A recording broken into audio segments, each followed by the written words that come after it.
এই সংবাদটি নিবেদন করছে doors and doors, Kadamtala, Jalpaiguri. চুরি করে ফের অভিযুক্তকে গ্রেফতার করলো হরিয়ানার পুলিশ। জানা গিয়েছে হরিয়ানার একটি কারখানায় কাজ করত সাউথ কলোনির বাসিন্দা অনিল মুখিয়া। সেখানে কারখানার মালিকের বাড়িতে 8 লক্ষ টাকার সোনার গহনা চুরি করে গত 8ই জুলাই পালিয়ে এসেছিল সে। এরপর থানায় অভিযোগ দায়ের হতেই সেখানকার পুলিশ তদন্তে নামে। অবশেষে মোবাইল নাম্বার ট্র্যাক করে রবিবার রাতে এনজিপি থানার সাহায্যে তাকে গ্রেফতার করে সেখানকার পুলিশ। এদিন জলপাইগুড়ি আদালতে তোলে তাকে ট্রানজিট রিমান্ডে হরিয়ানাতে নিয়ে যায় সেখানকার পুলিশের দল। আপনার প্রিয় বাড়ির ইন্টেরিয়র এবং এক্সটেরিয়র সাজসজ্জার সম্পূর্ণ সলিউশন নিয়ে এসেছে ডোরস অ্যান্ড ডোরস।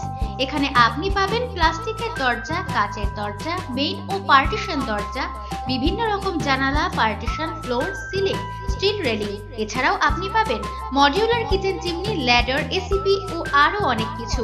অত্যাধুনিক ডিজাইনের ফ্যাশনেবল এবং টেকসই দরজা, জানালা এবং অন্যান্য সামগ্রী দিয়ে মনের মতো ঘর সাজাতে আজই চলে আসুন। আমাদের ঠিকানা ডোরস অ্যান্ড ডোরস, কদমতলা, দুর্গাবাড়ির বিপরীতে, জলপাইগুড়ি।